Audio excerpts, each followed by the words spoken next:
세상에 어떻게 이런 일이 일어날 수 있는지, 제가 작년에 겪었던 일은 아토피감으로 정말 황당한 일입니다. 참 누구에게도 속 시원히 털어놓을 수 없었는데 오늘 모두 털어놓고 다 내려놓으려 합니다. 전 올해 33살 먹은 이혼남입니다. 참 어디서부터 말을 꺼내야 할지 전 재작년에 저보다 4살 어린 여자와 사내 연애 후 결혼하게 됐습니다.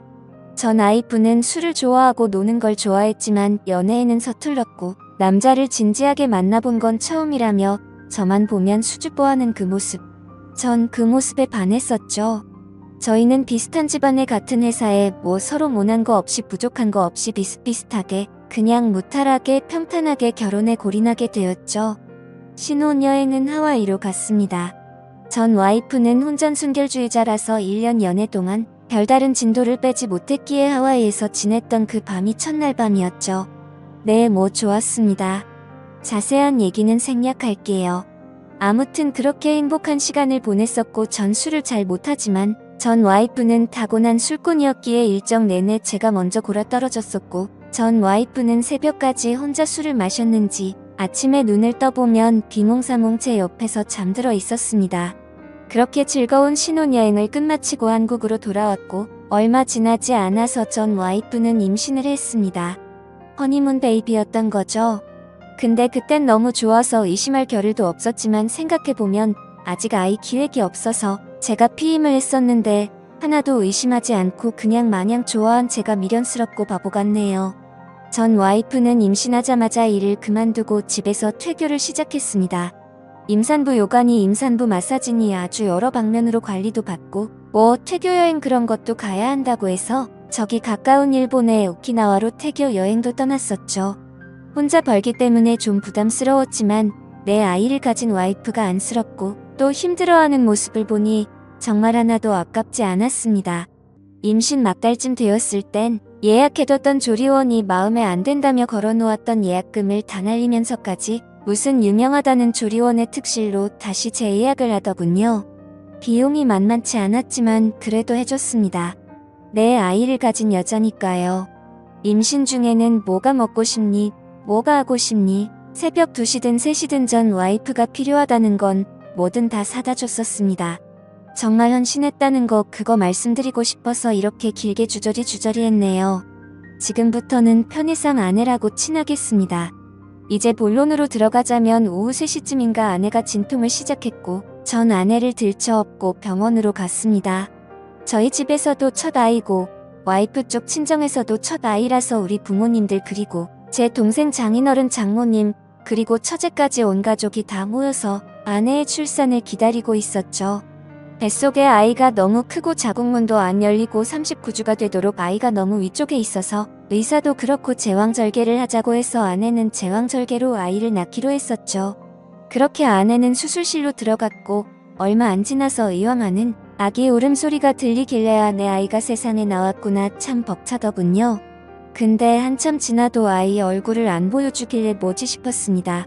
아내는 입원실로 이동하고 다른 가족들은 왜 아이를 안 보여주냐며 병원에서 아우성이고 친구한테 듣기로는 수술실에서 바로 한번 아기를 보여준다는데 안 보여주길래 저도 뭐지 싶었지만 간호사가 되게 난처해 하면서 면회 시간을 볼 수 있다고 그러길래 아 그런가 보다 싶어서 입원실에 간 아내의 손을 꾹 잡아주고 마취가 풀릴 때까지 같이 기다리고 있었죠. 마취가 풀린 아내는 절 보자마자 엉엉 울기 시작합니다. 오빠 애기 봤어? 아니 이상하게 애기를 안 보여주네. 원래 이런 건가? 이 병원만 이런 건가? 알 수가 없네. 자기 귀는 우리 아가 봤어? 아기를 봤냐고 물어보는데도 아내는 아무 말도 하지 못하고 꼭꼭 울기만 합니다. 장모님이 전 와이프 보고 왜 우냐고 아프냐고 간호사한테 무통주사 놔달라고 간호사만 연신 불러대고 우리 부모님은 그런 아내가 안쓰러워서 연신 등을 쓰다듬어 주고 아내는 뭐가 불안한 듯 계속 덜덜 떨고 참 지금 생각해도 어이가 없네요. 그 다음날 또 온 가족이 다 모여서 면회 시간에 맞춰서 아이를 보러 병원에 갔습니다. 아내는 가족들을 보자마자 아이 조금 이따 보자고 안 된다며 콕콕거리고 도대체 애가 왜 이러나 싶어서 병원에다가 빨리 아이를 보여달라고 온 가족들이 다 여고를 했죠. 간호사는 되게 난처해하며 남편분만 이리로 오세요 하면서 절 부르길래 원래 이 사람 저 사람 다 보면 병균이 옮을 수도 있으니까 남편만 보여주나 보다. 그리 생각하고 아내와 함께 신생아실로 갔죠. 아내는 신생아실로 가는 내내 휠체어 위에서 손을 달달달 떱니다. 전 아무것도 모르고 이 애기가 그렇게 보고 싶냐 덜덜덜하는 아내 손을 꾹 잡아주며 신생아실로 가는데 간호사가 데리고 나오는 아이 좀 피부가 까무잡잡합니다. 눈도 너무 크고 까무잡잡하고 아무리 봐도 동양인이 아닌 것 같고 아내도 저도 피부가 흰 편인데 까무잡잡한 아기 뭐 흑인 계열 중동 계열 그런 모습으로 보이더군요.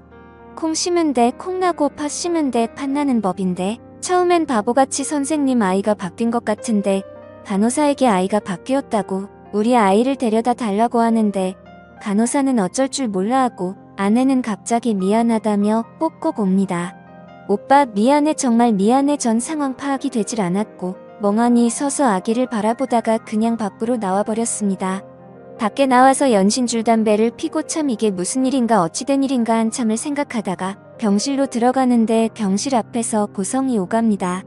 장모님은 무릎을 꿇고 내가 딸을 잘못 줬다고 울고불고 우리 부모님은 이게 무슨 일이냐고 소리소리를 지르고 아내는 눈물만 꼭꼭 흘리고 전 그냥 병실로 들어가서 부모님 손을 이끌고 나와버렸습니다. 저게 내 아이는 아니든 어제 수술한 사람 붙잡고 할 얘기가 아닌 것 같아서요. 장모님은 절 보자마자 차서방 미안하네 차서방 얘기 좀 하게 우리가 잘못했네 차서방 애타게 절 부르시는데 전 대답도 안 하고 부모님을 모시고 병실에서 나왔습니다. 4일 뒤 아내가 퇴원을 하고 처가 댁으로 와달라고 하더군요. 4일 동안 아내가 수백 통의 문자를 보내고 장모님의 수십 통의 전화를 했지만 전 하나도 답하지 않았습니다. 그냥 이혼 서류를 챙겨서 아내의 퇴원 당일 처가 댁으로 향했죠.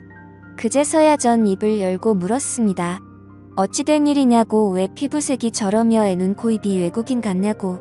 그러자 아내가 하는 말이 오빠가 신혼여행 내내 밤 10시도 안 되어서 골아떨어져서 자길래 자기 혼자서 호텔바에 내려가서 술 한잔 하다 보니 어떤 외국인이 와서 말을 걸었고 자기는 그때 너무 만취된 상태였기에 상황 분간도 못하고 그 남자에게 엎어서 어디 해변가에서 그 남자에게 당했다.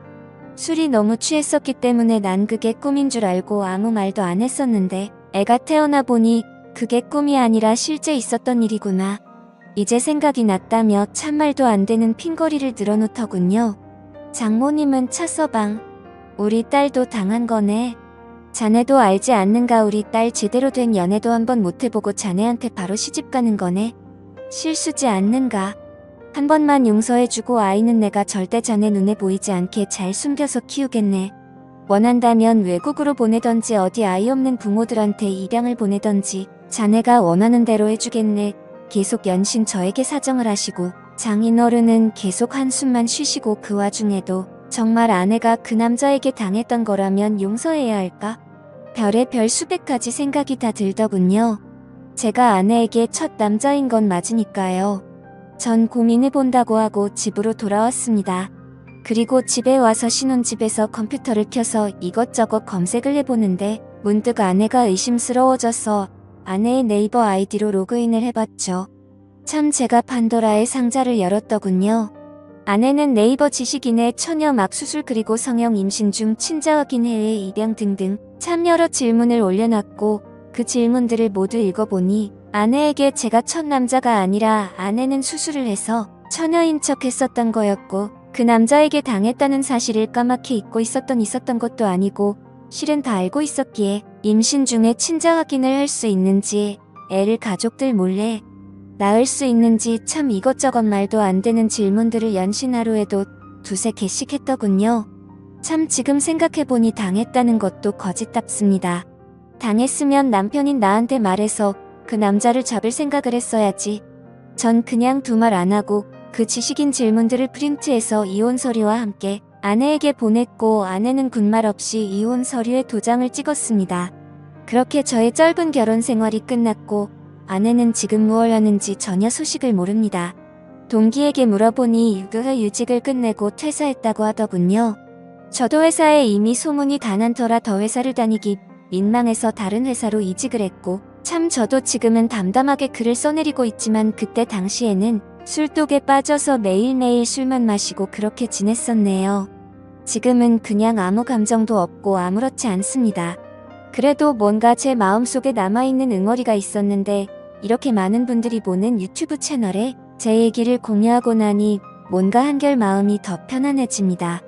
저도 이제 좋은 인연 만나고 싶은데 세상에 아무 여자도 믿을 수 없을 것 같아서 이렇게 평생 혼자 살아야 하나 싶습니다. 긴 글 읽어주셔서 감사합니다.